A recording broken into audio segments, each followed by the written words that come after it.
Alors justement, la transition est toute trouvée, Jean-Marie Le Pen, pour évoquer en quelques mots la situation internationale. Tout d'abord, ce qui se passe en Syrie. Est-ce que vous condamnez les massacres qui sont perpétrés actuellement en Syrie? Faut-il, selon vous, un départ de Bachar el-Assad? Je suis frappé par le parti pris des médias français sur cette histoire de la Syrie. Je tiens tout de suite à vous dire que je ne connais pas M. Assad. Moi, je ne l'ai jamais reçu à Paris, pas plus que je n'ai reçu M. Kadhafi. Mais enfin, les gens qui les ont reçus ont peut-être quelques responsabilités. Mais je vois les images des bombardements, je vois un obus toutes les minutes, tous les 2 minutes. Il y a quand même 30 secondes sur Tokyo. 30 secondes oui. sur Tokyo. 100 000 civils tués. 30 secondes. Nagasaki, Hiroshima, 80 000 morts civils. Dresde, 200 000 morts civils. Par conséquent, les gens qui ont fait ces bombardements de population civile devraient se taire quand ils parlent de M. Assad et qu'ils parlent de 6 000 morts en 6 mois. Pardon. Mais vous voulez dire que c'est peu, 6 000 morts en 6 mois? Comment je peux faire des comparaisons? Il y a des gens qui condamnent. Des gens qui condamnent. Il faudrait que les gens qui aient condamné aient les mains propres. Or, ils ont les mains beaucoup plus sanglantes. Marseille, monsieur, Marseille. 5 000 morts le même jour par un bombardement. Ce qui se passe des 5 en 000 Syrie civils tués à Marseille. Est-ce que M. Assad est condamnable ou pas? Bon, en dehors du fait que d'autres pourraient l'être auparavant. est aux prises avec une guerre civile. Parce que je sais qu'il tue que des civils, mais je ne sais pas qui tue ces soldats. Alors, ça doit être le hasard, la malchance. On a l'impression que vous le défendez, là. Je défends la vérité, monsieur. Moi, je suis un homme. On a l'impression que, je suis en un homme défendant la objectif. vérité, vous On m'a fait défendez le M. même Assad.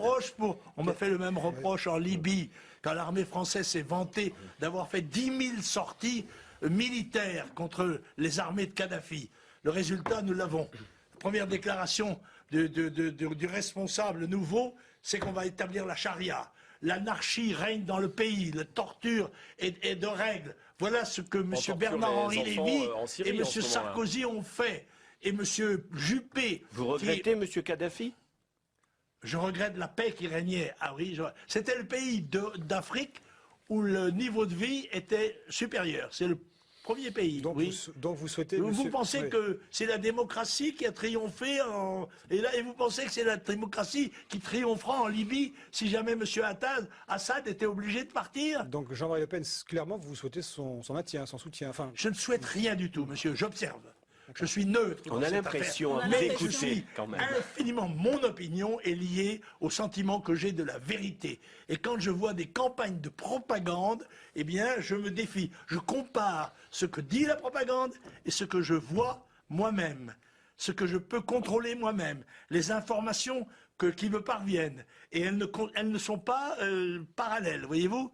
Par conséquent, je conserve ma liberté, à moins que vous ne me disiez, Monsieur Le Pen, vous avez encore dérapé, vous devez condamner Assad. C'est pas possible, c'est impossible, il faut condamner Assad. On essaie simplement de comprendre votre point de vue. Il est de dire que M. Assad est libre de bombarder des populations civiles, que le président Assad est libre de faire bombarder des populations civiles, si c'est pour le maintien de la paix dans son pays. C'est ça que vous dites. Oh, madame, on a bombardé des populations civiles dans beaucoup d'autres circonstances. Ne serait-ce que la commune, vous voyez, dans notre pays. On a fusillé 30 000 civils insurgés. C'est une question à laquelle vous ça n'a voulez rien pas à voir. répondre. Ça n'a jamais rien à voir. Ce qui se passe aujourd'hui, ça n'a rien à voir avec la Alors commune. Racontez-nous ce qui se passe aujourd'hui.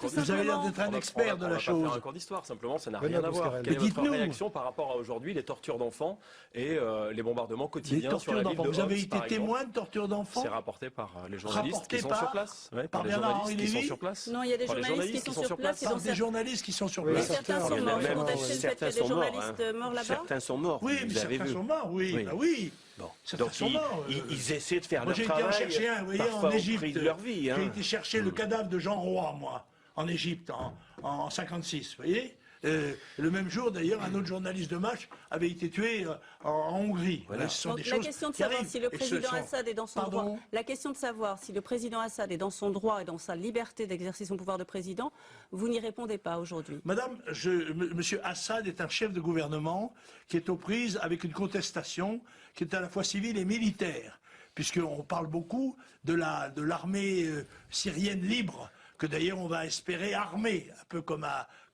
en Libye, voilà. Et je ne trouve pas anormal de voir les Syriens de l'État, enfin l'État syrien, se défendre contre ces activités. Et les populations civiles, ce sont des dégâts Madame, collatéraux. les populations civiles, je viens de vous citer quelques exemples de la Deuxième Guerre mondiale, où il y a eu des millions de civils qui ont été tués, des millions, attendez, délibérément. Ce ne sont pas des civils qui ont été tués comme ça, au hasard des échanges de feu. Non, non. Ce sont des villes qu'on a délibérément écrasées, des villes civiles, dans le but de faire capituler le gouvernement. Cette définition, c'est celle du terrorisme. Est-il normal que l'Iran accède à l'arme nucléaire? Je ne sais pas s'il est normal. C'est un pays de l'ONU, n'est-ce pas, hein? Je crois qu'elle n'a pas l'intention d'acquérir l'arme nucléaire, mais de se doter d'une industrie nucléaire. Et j'estime qu'elle en a tout à fait le droit. On ne voit pas pourquoi l'Iran n'aurait pas les mêmes droits que ses voisins. D'ailleurs, il y a des pays qui ont la bombe atomique dans le coin. Hein. Il y a Israël, il y a le Pakistan, l'Inde, la Chine, la Corée du Nord et bien d'autres. Donc il est normal que l'Iran l'ait en parallèle avec Israël. Je ne sais pas, madame. À ma connaissance, le gouvernement iranien nie avoir des intentions militaires. Par conséquent, je m'en tiens à sa déclaration. Voilà, cela étant, je crois que si ça se produisait, eh bien, il y aurait un phénomène de dissuasion, en fait.